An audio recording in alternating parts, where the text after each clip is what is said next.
He wasn't supposed to be there that late. James Wright's shift ended at 6 p.m. Same as always. Lock the gates, check the equipment shed, make one last pass through the grounds to ensure everything was in order. That was the routine. But on that cold November evening, something made him do one more walk. Just a feeling, the kind you don't ignore after 15 years of learning to trust your instincts. And that's when he saw him. A young man, maybe 25, sitting alone at a grave in the far corner of Section D, shoulders shaking, head in his hands, and on the headstone beside him, a folded piece of paper, weighted down by a set of car keys. James knew what that meant, because 18 years ago, James Wright wasn't a cemetery groundskeeper. He was Specialist James Wright, U.S. Army Chaplain Assistant. The guy who stood beside the chaplain when soldiers came in broken. The guy trained in crisis intervention, suicide prevention, and active listening.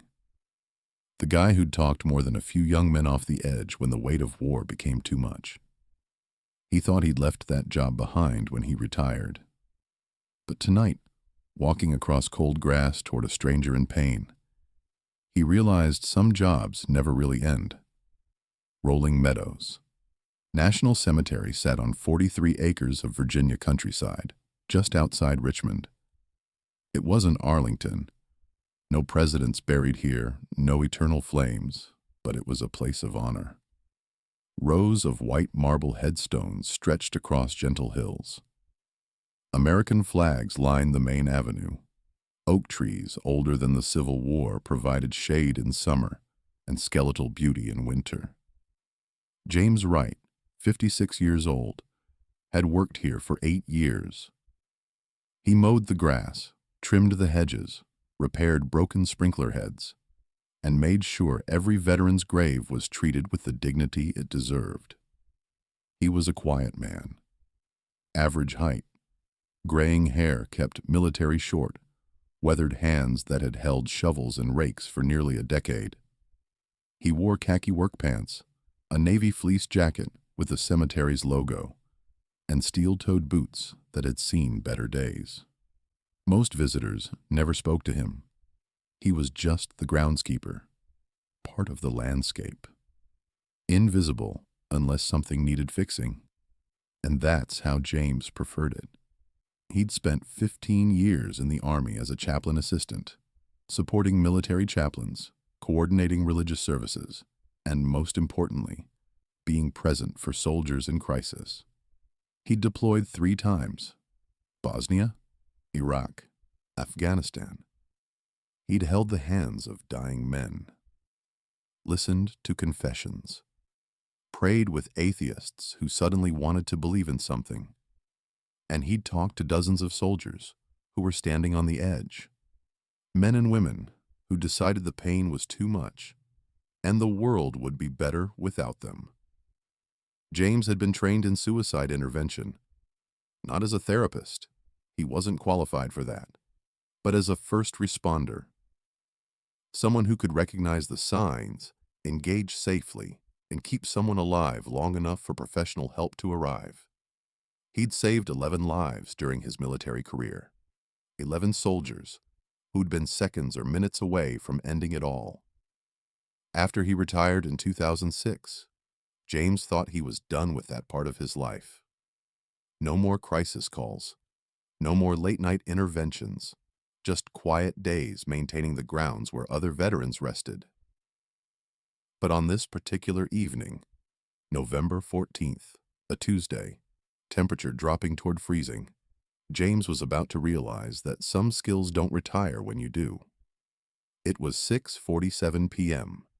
The sun had set half an hour ago, and the cemetery was technically closed. The gates were locked, which meant whoever was still inside had either climbed the fence or never left. James had finished his final equipment check and was walking back to his truck when he saw the silhouette in Section D. At first, he thought it was a deer. They came through sometimes, grazing near the tree line, but then he heard it. a sound that cut through the cold evening air like a blade. Sobbing. Raw, broken, desperate sobbing. James changed direction and walked toward the sound, his boots crunching softly on frost-covered grass. As he got closer, the figure took shape. A young man in a dark hoodie and jeans, sitting cross-legged on the ground in front of a headstone. His head was buried in his hands, and his entire body shook with the force of his crying. James stopped about 15 feet away, giving space but making his presence known. "Evening," he said quietly, his voice calm and non-threatening. The young man's head snapped up. His face was red and wet with tears. His eyes were wild, panicked, like a cornered animal. I'm sorry. I didn't—" His voice cracked. "I didn't mean to stay this late. I'll go." He started to stand, stumbling slightly. "It's all right," James said, not moving closer. "You're not in trouble." "I just wanted to make sure you're okay." The young man laughed bitterly, wiping his face with his sleeve. "Yeah, I'm great. Just perfect." James noticed the headstone beside him. Daniel Marcus Holland Specialist, U.S. Army, Afghanistan, 1991 to 2019. Beloved son and brother. And then James saw it. The piece of paper on the headstone, folded carefully, held down by a set of car keys. His stomach dropped. "Is that your brother?" James asked gently. The young man nodded, his jaw trembling. "Danny, he came home 2 years ago. Everyone said he was fine. He said he was fine." His voice broke. "But he wasn't." James took one slow step closer, not threatening, just present. "I'm sorry for your loss." The young man shook his head, tears streaming again. "I should have seen it. I should have known. He was my brother, and I couldn't." He was spiraling. James recognized the pattern. "What's your name?" James asked. The young man hesitated. "Ben." "Ben, I'm James. I work here. I take care of the grounds." Ben nodded absently, staring at the grave. James glanced again at the folded paper. The placement. The keys. "Ben," James said carefully, "are you planning to hurt yourself tonight?" The question hung in the cold air. Ben didn't answer at first. Then, barely audible, he whispered, "I just want it to stop." James's heart rate stayed steady. His training kicked in. "Stay calm. Don't react. Create connection." "I hear you," James said quietly. "Can I sit with you for a minute?" Ben looked at him, confused. "Why?" "Because I've been where you are. And I know what it feels like when everything hurts and you can't see a way out." Ben's face crumpled. "I miss him so much." "I know you do. And it's my fault." James took another step, then slowly sat down on the grass a few feet away from Ben. Not too close. Just near. "Why do you think it's your fault?" "Because I didn't listen. He told me he was fine, and I believed him. I didn't push. I didn't ask the hard questions, and then, one morning, he was just gone." Ben's voice broke completely, and he buried his face in his hands again. James let him cry. Silence was okay. Silence was sometimes the most powerful thing you could offer. After a minute, Ben looked up. "You said you've been where I am." "You mean you—" "I've stood at the edge," James said honestly. "I've felt that weight. That darkness, the feeling that the world would be better off without me." "What stopped you?" James took a slow breath. "Someone sat with me. Didn't try to fix me. Didn't tell me it would all be okay. Just sat and listened and made me feel like maybe, just maybe, I mattered." Ben stared at him. "Did you?" "Get better, I mean." "Eventually. Not all at once. Not easily. But yeah, I did." Ben looked down at the grave. "Danny didn't." "No, he didn't." And I'm sorry for that. But Ben, your brother's pain doesn't have to become yours. It already is. I know. And that pain is real. It's valid. But ending your life won't end the pain. It'll just pass it to someone else. Your parents, your friends, someone who'll sit where you're sitting now, wondering why they didn't see it. Ben's hands were shaking. I don't know how to keep going.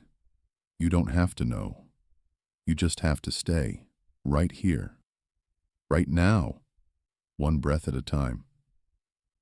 James pulled a card from his jacket pocket. He'd carried them for years, a holdover from his Army days.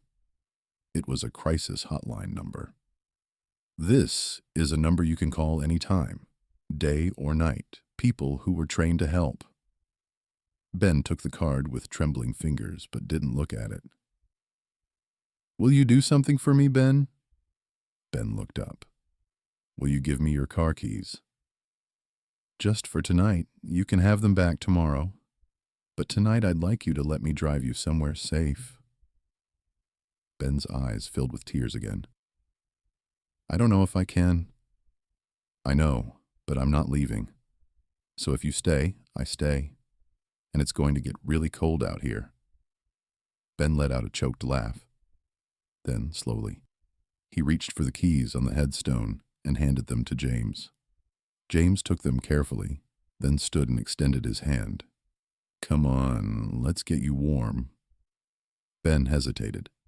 Then he took James's hand and let himself be pulled to his feet. James drove Ben to the nearest hospital, where a crisis counselor met them in the emergency room. James stayed with him through intake, through the initial assessment, until Ben's parents arrived. Shocked, scared, but there. Before James left, Ben grabbed his arm. Why did you stay? James looked at him. Because 15 years ago, I was a chaplain assistant in the Army. And part of my job was to make sure soldiers like your brother and people like you didn't face the darkness alone. Ben's eyes widened. You were military. Yeah. I worked with chaplains, deployed 3 times, saw a lot of pain, talked a lot of people through it. And you became a groundskeeper? James smiled faintly. I wanted something quiet, something peaceful. Thought I was done with crisis intervention. He paused. Turns out some missions don't end, they just change location. Ben's mother approached, tears streaming, and pulled her son into a hug. James slipped out quietly. 2 weeks later, James was trimming hedges near Section D when a car pulled up. Ben stepped out, looking healthier, clean-shaven, clear-eyed, steady. I've been looking for you, Ben said. James set down his clippers. How are you doing? Better. Not perfect, but better. I'm in therapy, talking to people. Actually talking. That's good. Ben reached into his jacket and pulled out an envelope. I wanted to give you this. James opened it. Inside was a handwritten letter. You didn't have to stop. You didn't have to sit with me. You didn't have to stay. But you did. And because of that, I'm still here. My parents have their son. My friends have me. And maybe someday I'll be able to help someone. The way you helped me. Thank you for seeing me when I couldn't see myself. James folded the letter carefully and put it in his pocket. You're going to be okay, Ben. I think so. And James. Yeah. My brother, Danny, he would have liked you. James smiled. I wish I could have met him. Ben nodded, then walked back to Danny's grave. He knelt, placed a small American flag beside the headstone, and stayed there for a few quiet minutes. When he stood, he looked back at James. Thank you, James nodded. Any time. That evening, after his shift, James sat in his truck in the empty parking lot and opened the letter again. He read it twice. Then he pulled a small notebook from his glove compartment. a journal he'd kept since his army days. He turned to a page near the back, where he'd written a list of names. 11 names. 11 soldiers he'd helped save during his time as a chaplain assistant. Below them, he wrote a 12th.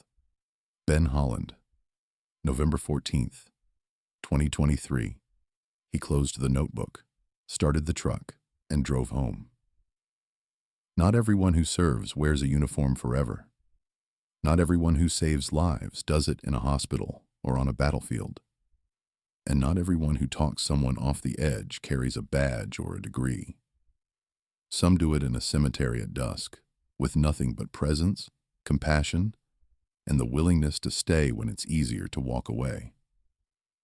James Wright didn't need recognition. He didn't need medals. He'd had enough of those. He just needed to know that when someone stood at the edge, he'd be there. Quiet, steady, ready to sit with the pain until the darkness passed. Because some missions never end, they just find new ground. So I'll ask you, have you ever been the person who stayed? Have you ever sat with someone in their darkest moment and refused to leave? Or maybe you've been the one who needed someone to stay. Tell us in the comments.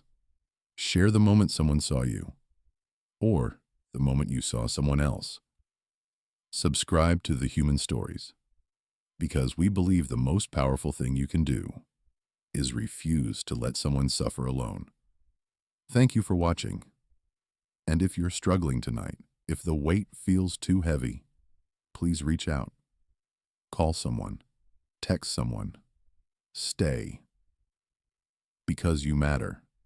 And the world needs you here.